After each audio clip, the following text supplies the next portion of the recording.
What if I told you the most powerful weapons in naval history didn't start as giant nuclear supercarriers, but as a weird experimental ship that looked like a floating barn? Yeah, seriously.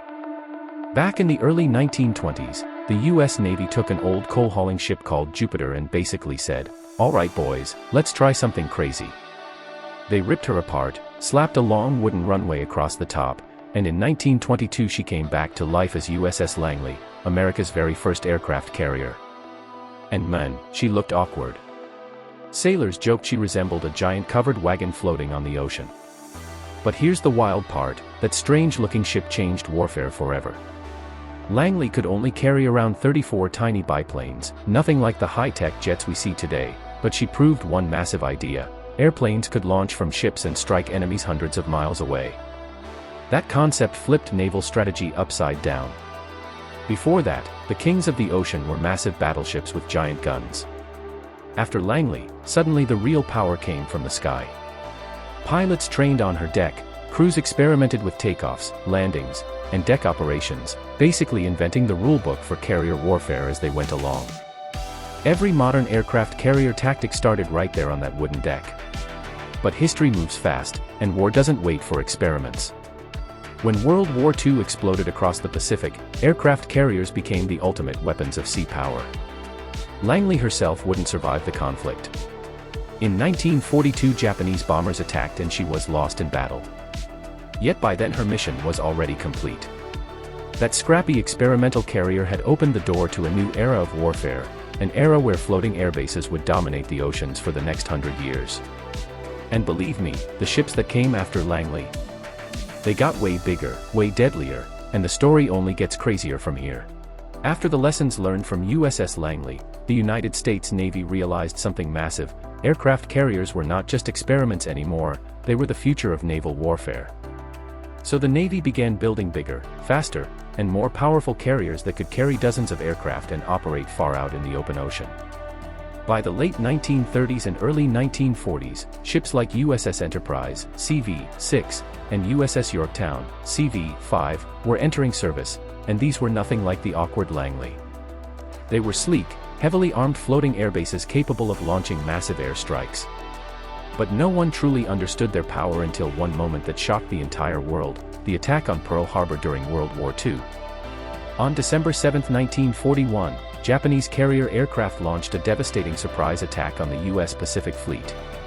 Battleships burned in the harbor, explosions rocked the island, and the era of the battleship as the king of the sea suddenly looked fragile. Ironically, most of America's aircraft carriers were not in the harbor that day, and that accident of timing changed the course of the entire war. From that point forward, aircraft carriers became the center of naval power in the Pacific. Instead of giant ships firing guns at each other from miles away, wars at sea were now fought by aircraft flying hundreds of miles from their carriers. The skies above the ocean became the new battlefield. Massive carrier battles soon followed, where fleets sometimes never even saw each other directly; their aircraft did the fighting instead. Pilots launched from moving decks, searched the horizon for enemy fleets, and attacked with bombs and torpedoes while their carriers waited far beyond the horizon. It was a completely new style of warfare, faster, more unpredictable, and incredibly dangerous. And soon, the world would witness one of the most dramatic naval battles in history, a battle where aircraft carriers, not battleships. That historic moment arrived in June 1942 during the legendary Battle of Midway, a battle that completely changed the balance of power in the Pacific during World War II. The Japanese Navy had planned a massive operation to destroy the remaining American aircraft carriers and capture the strategic island of Midway Atoll. Japan believed the United States was still weak after the disaster at Pearl Harbor, but something unexpected happened. American codebreakers had secretly cracked parts of the Japanese naval communication system and discovered the attack plan in advance. Because of this intelligence, U.S. carriers like USS Enterprise, CV-6, USS Hornet, CV-8, and the quickly repaired USS Yorktown, CV-5, were already waiting in ambush near Midway. On the morning of the battle, waves of aircraft launched from the carriers and raced across the ocean searching for the enemy fleet.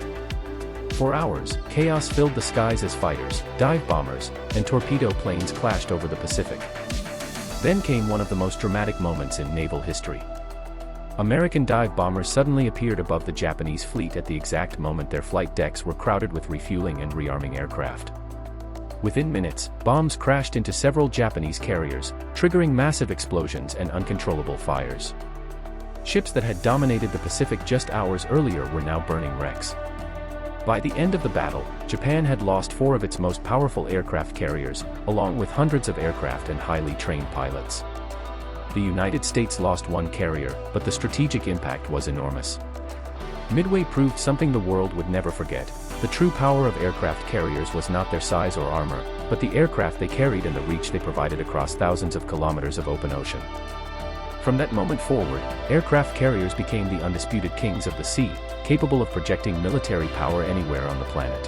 After the dramatic victory at the Battle of Midway, the world finally understood that naval warfare had entered a completely new era. Battleships that once ruled the oceans were slowly becoming less important, while aircraft carriers were proving that the real battlefield had moved from the sea surface to the sky above it.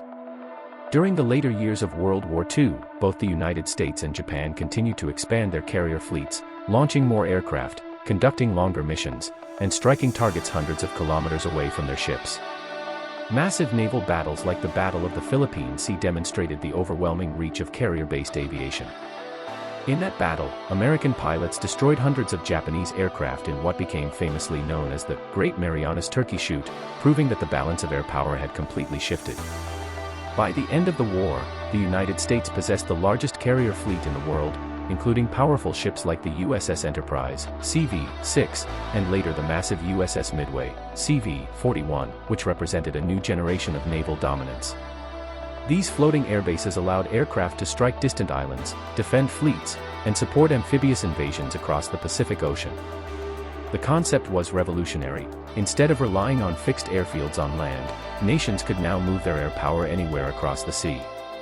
After the war ended in 1945, military strategists around the world studied these battles carefully and realized that the future of global naval power would depend heavily on aircraft carriers.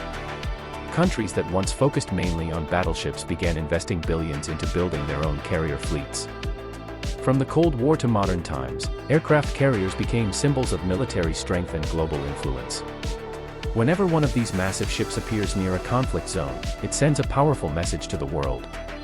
They are not just ships, they are mobile airbases capable.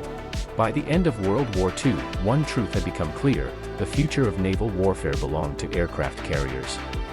Battleships that once dominated the oceans were no longer the most powerful force at sea. Instead, floating airbases capable of launching waves of aircraft had taken their place. Historic ships like the legendary USS Enterprise, CV-6, proved that air power, speed, and mobility could decide battles long before enemy ships even saw each other. Aircraft could strike hundreds of kilometers away, destroy fleets, and return safely to their carriers, changing the entire strategy of warfare. This revolutionary idea reshaped military thinking across the world, and even today modern navies rely on aircraft carriers as the center of their naval power. Massive supercarriers such as the advanced USS Gerald R. Ford, CVN-78, represent the evolution of this concept, carrying dozens of fighter jets, advanced radar systems, and thousands of crew members on a single floating base. These ships can travel across oceans while projecting power far beyond the horizon, making them one of the most important strategic tools in modern defense. From the decisive victory at the Battle of Midway to the powerful supercarriers sailing the seas today, the aircraft carrier has completely transformed naval warfare and continues to shape the balance of global military power.